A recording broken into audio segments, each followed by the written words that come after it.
તો ડીલેડ કરવો કે બીએડ? ડીલેડ એટલે પીટીસી અને બીએડ તો તમને ખબર છે. તો હવે બંનેમાંથી શું કરવું? ટીચર બનવા માટે બંને કોર્સ છે, હવે બેમાંથી કેવું કરવું જોઈએ? તો પીટીસી છે તે 12મા પછી તમે કરી શકો છો.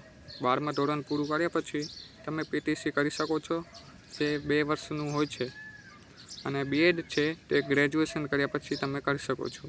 ગ્રેજ્યુએશનમાં તમને 55% ઉપર આવવા જોઈએ, પછી તમે બીએડ કરી શકો છો. તો બીએડ પણ 2 વર્ષનો હોય છે.